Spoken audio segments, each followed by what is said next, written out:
Welcome back. Now, cervical cancer remains one of the leading causes of cancer-related deaths among women in Namibia, yet it's largely preventable through early detection and vaccination. As the Ministry of Health and Social Services steps up its public health efforts in HPV vaccination and cancer awareness, we take a closer look at the background and burden and the ongoing work to fight this silent epidemic. Joining us tonight on the Daily Roundup are two experts, Tuwilika Kamati, Senior Health Program Officer for Cancer of the Reproductive System at the Ministry of Health and Social Services, and Rolf Hansen, CEO of the Cancer Association of Namibia. Welcome to Daily Roundup this evening. Thank you. Thank you so much for being here to unpack this important topic. To start off with you, Tuwilika, let's start just by you telling us how serious is the burden of cervical cancer in Namibia and what trends have you seen in recent years? To start with, cervical cancer is really a burden. And if we are to compare the burden of cervical cancer of Namibia with the global, globally, cervical cancer is the fourth most common type of cancer among women. 660,000 women are diagnosed yearly, and 350,000 women die due to this disease. It's a lot. It's really a lot. And when it comes to Namibia back home, we have 305 women being diagnosed with cervical cancer, and 203 women who are diagnosed with cervical cancer die due to cervical cancer. And this brings to us to more than half of these women who are diagnosed who die. It's really too much. And when we are comparing cervical cancer, Namibia, globally, and sub-Saharan Africa, globally, 14 women out of 100,000 women are diagnosed with cancer. And when it comes to sub-Saharan Africa, 18 women out of 100,000 cases, women are diagnosed with cervical cancer. And when it comes to Namibia, 33 women out of 100,000 are having cancer. And this really tells us how serious is cervical cancer in Namibia. Rolf, just to come to you from the Cancer Association's point of view, what are some of the main challenges women face when trying to access screening and treatment? I think there's still a lot of cultural stigma. I think there's great misunderstanding, and there's the fear of the unknown. When we see now with the HPV rollout campaign that the ministry has done, this is not something that is new to the world. This is a vaccine that has been around 20, 30 years, and it's been developed and it's been reinforced and made so much better and stronger. But now the understanding, the misperception and the lack of knowledge is driving the fear so that women don't come for screening. And I think this is important that we have these conversations. Like Ms. Kamati has said, it is a real problem for us in sub-Saharan Africa, especially where we have high HIV positive rates. So we really want to encourage the women to listen, to ask the right questions, and come to the table, take their own health in their own hands. And Tuwilika, the HPV vaccine has really changed the game in terms of prevention. What's Namibia's current strategy around rollout, access, and public awareness? Yes. HPV vaccine is one of the primary prevention strategies for cervical cancer. So Namibia currently, HPV is not yet rolled out into the public. However, it has been available in private many years ago. So currently, the Ministry of Health is trying to educate the public on the importance of HPV infection, the importance of women or eligible women to go for cervical cancer screening and prevention through vaccination programs. We are also trying to We are also trying to educate capacity building for healthcare providers, for them to be able to do screening and provide services to those who are seeking services. Yeah. Right. Rolf, we always hear that early detection saves lives, but what does that mean in practice here in Namibia? How can women get screened easily and affordably? Okay, so I want to start with the basics so that every woman out there who's watching can truly understand us. The primary cause, contributing factor of cervical cancer is the human papillomavirus, HPV. And the human papillomavirus is a sexually transmitted disease, skin-on-skin contact or sexual skin-on-skin contact. Both men and women are the carriers of this disease. What makes this disease different from other viral infections is that it's transient, which means the body can heal itself from it, but multiple and continuous infections, as well as HPV and HIV positive status together, that is the ticking time bomb. So what we are trying to do collectively as a cancer fighting community, so it's the Ministry of Health as the custodian, us as organization, we've got the Be Free Clinic, we've got primary stakeholders, we've got everyone coming together, is trying to say that, first of all, we want to have women understand their HIV status, critically important. You have to go for screening, pap smear, VIA, or HPV testing. Those are the three methodologies. And those services are available now at the Ministry of Health and Social Services. And it's complementary. So you just need to go as a state patient to your primary health care or your VIA clinic and you can access them. And that is really something that we must applaud the Health Ministry for. And when a woman knows her HIV status, if she is HIV positive, then she has to go for annual screening. If a woman is HIV negative, then if all the tests come out, the cytology test, everything comes clear, we see you again in 3 years. So it's as simple as that. It's a basic algorithm to save a life. And prevention in this case is critical because from introduction, exposure to HPV, it usually takes about 7 to 10 years before it transitions into cervical cancer. So you might be exposed to HPV today, but you must be screened within the window period. And if you are HIV positive, then you must be screened sooner. But very important is it takes about a decade to develop in the cervical channel, which is the mouth of the womb. And once we get to that point, when it has basically not been screened and identified, this is when we have cervical cancer. So cervical cancer, early detection, critical to save women's lives. Indeed, that's good news. Tuwilika, when you are out engaging with communities, what are some of the common misconceptions or resistance you encounter around cervical cancer and the HPV vaccine? HPV infections, it's a sexually transmitted disease, as Mr. Rolf have alluded to. So socio-cultural issues.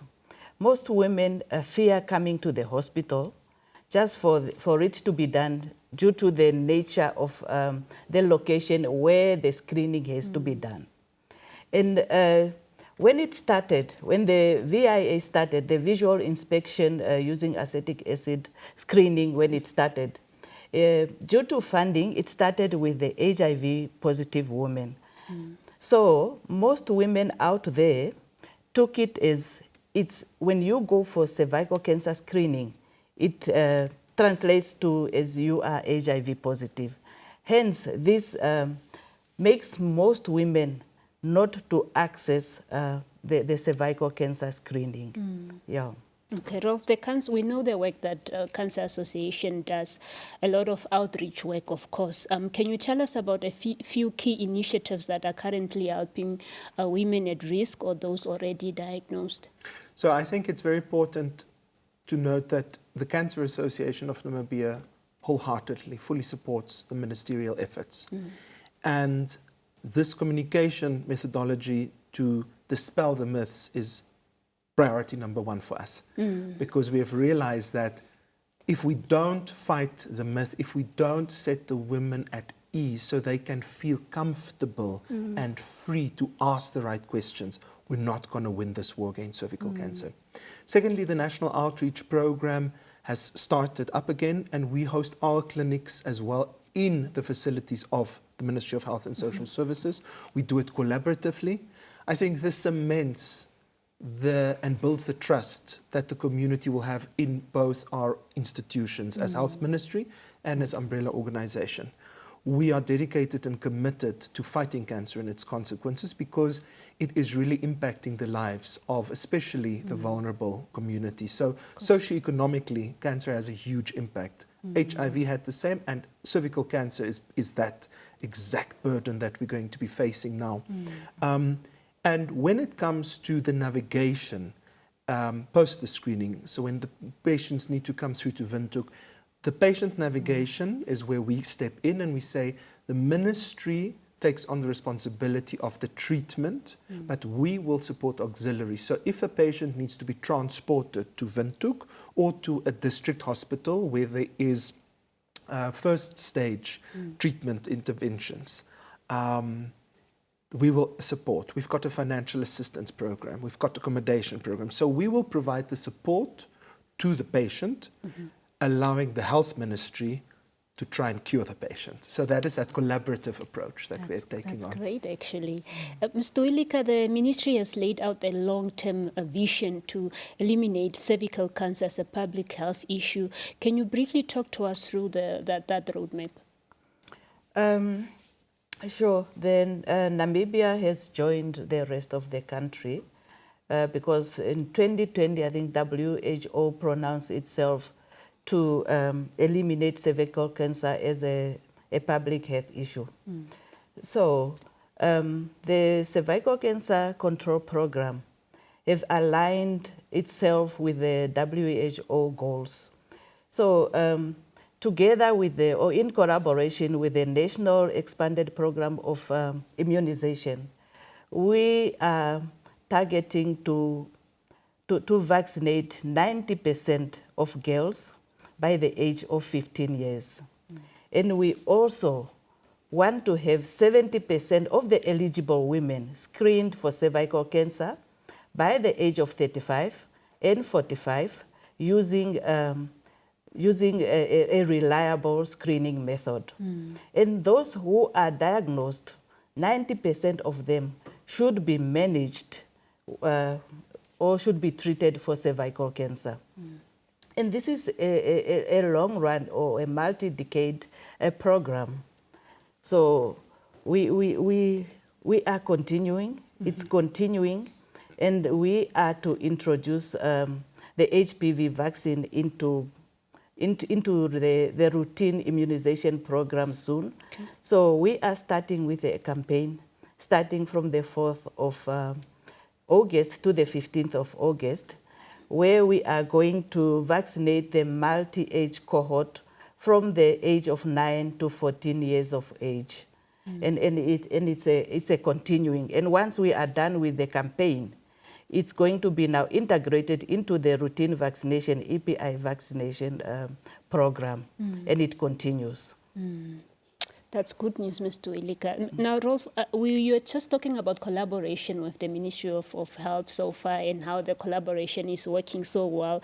Maybe just, collaboration, how key is tackling big health challenges in just coupling it now with collaboration, and how important is the partnership between government and civil society, and how well are those efforts working together right now? I mean, you described it just earlier. I'm going to take it a step further and say it's not just between government and civil society, but also private stakeholders, community, corporate. It is our collective responsibility in our country to look after our people, because a healthy country is a stable and economically healthy country as well. So I think I want to add on to what Mr. Tuwilika said, and I want to just elaborate a little bit on why that age group has been targeted. And this is where the Ministry of Education, a stakeholder, comes in as well. Okay, so it's an interdisciplinary team. So the ideal was with the introduction of HPV vaccination to the girl cohort group 9 until 14. Yes. So that is because a vaccine must be introduced prior to exposure. And this is usually our sexual debut age. I was about to ask 14. Yes. Yeah. So 9 to 14 is when Namibian children are becoming sexually active. That's way younger than my generation. But this is the studies out there. And I want to take us back a step further to when the HIV pandemic was at its height. We learned about the ABCs to fight HIV, to abstain and to be faithful and to condomize. But the reality is we are 30 years down the line. We now need to take a proactive approach. And we need to then say, to prevent women, young girls, from being exposed and getting sick from the exposure of HPV, we need to vaccinate them. We need to vaccinate them with a vaccine that has been around for the last 20 to 30 years, that has been tried and tested, verified. So this is not a funny story that we're trying to do. We're actually doing, and Rwanda has got it perfectly right, and they're right now almost going to be one of the first countries in the world, not just in Africa, to eliminate cervical cancer and save future generations of the girl child. So all of this needs to happen in an ecosystem where multiple stakeholders come on board. The Ministry of Health, as custodian of health, is responsible for the vaccine and the campaign. We as civil society need to support. The community needs to ask the questions, but also work together, information sessions. Ministry of Education, schools need to come on board to have campaigns to educate. And the private community need to come to the table and offer their support, financial, mobilization, vehicles, accommodation. We need to all work together to save the girl child of the next decade. What we're doing now is we're planting the seeds that will grow into trees so that the girl child, perhaps our grandchildren, our granddaughters, will sit under the shade of this campaign that we're doing now and saving their lives. Yeah, so it's mainly the girl child, eh? Okay. For now. Ms. Tuwilika, beyond the health system, what role can families, schools and communities play in supporting national efforts against cervical cancer? The community need to support the Ministry of Health through spreading the information to other people within the communities, by also bringing the girl child to the vaccination sites. They need to bring the girl child to the vaccination site when the vaccination campaign starts. The community, I mean the people in the community or the parents need to bring their children. In the schools, the targeted age group that are going to be vaccinated is within the schools. That's why the strategy for the vaccination is school-based, facilities and outreach.